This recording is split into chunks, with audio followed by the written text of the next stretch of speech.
পুলিচৰ কাৰণে দৌৰি আছ নে নাই? এনে কৰা নাই। নতুন নৱেম্বৰত এডভাৰটাইজ ওলাব দৌৰ ভাল কৰি থাকিবি।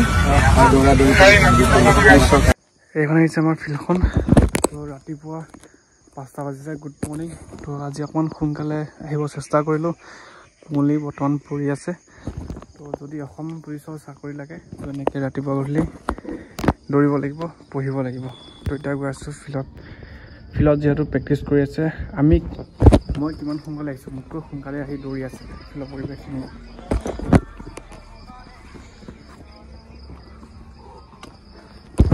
তো দেখা পাইছা ফিল্ডৰ পৰিৱেশ এনেকুৱা ধৰণৰ। মই আহিছোঁ 5টা বজাত, মোতকৈ সোনকালে আহিছে, মানে হয়তো 4টা, চাৰে 4টা বজাতে আহি গৈছে। তো এতিয়া অসম পুলিচৰ নিউ ভেকেঞ্চি CM ছাৰে য'তে যায় আমাৰ কেণ্ডিডেটসকলে খুব অপেক্ষা কৰি CM ছাৰক লগ কৰি কষ্ট কৰি মানে সোধে আৰু অসম পুলিচৰ নতুন পোষ্ট কেতিয়া আহিব, কি কথা। তো CM ছাৰক কৈছে বৰ্তমান অসম পুলিচৰ নতুনকৈ পদ আকৌ আহিব, দৌৰি থাকা। এতিয়া অসম চৰকাৰৰ চাকৰি কৰিবৰ কাৰণে কি কৰিব লাগিব, যিহেতু আমাৰ বয়সটো 18ৰ পৰা ষ্টাৰ্ট হয়, এপ্লাই কৰিব পাৰে। লগতে সকলোবোৰ ডকুমেণ্ট লাগিব। ডকুমেণ্ট এপ্লাই কৰাৰ পিছত এডমিট কাৰ্ড আহিব। হয়তো কিছুমান এক্সাম প্ৰথমে হয়, কিছুমান ফিজিকেল প্ৰথমে হয়। কিন্তু আমাৰ অসম পুলিচ ABB কনষ্টেবলত বা ডিফেন্সত ফিজিকেলটো প্ৰথমে হয়, SI প্ৰথমে এক্সাম হয়। তো এতিয়া কৈছে অসম পুলিচৰ বহুত হাজাৰ পদ আহিব, দৌৰি থাক। ৰাতিপুৱা দৌৰিছোনে নাই, পুলিচৰ আকৌ পদ আহিব, ৰিক্ৰুটমেণ্ট আহিব, ভেকেঞ্চি আহিব।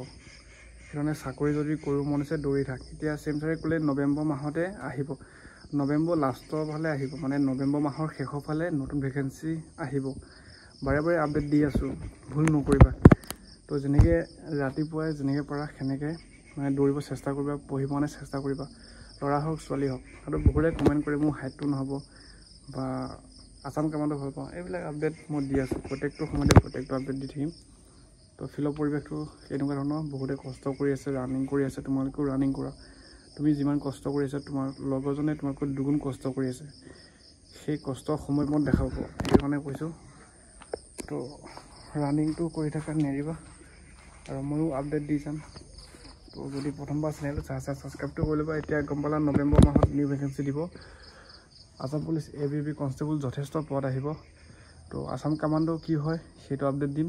আছাম কামাণ্ডো এজ কিমান লাগিব, নতুন আপডেট কি আছে, চিলেকশ্যন প্ৰচেছ, সেইবিলাক আপডেট দিম।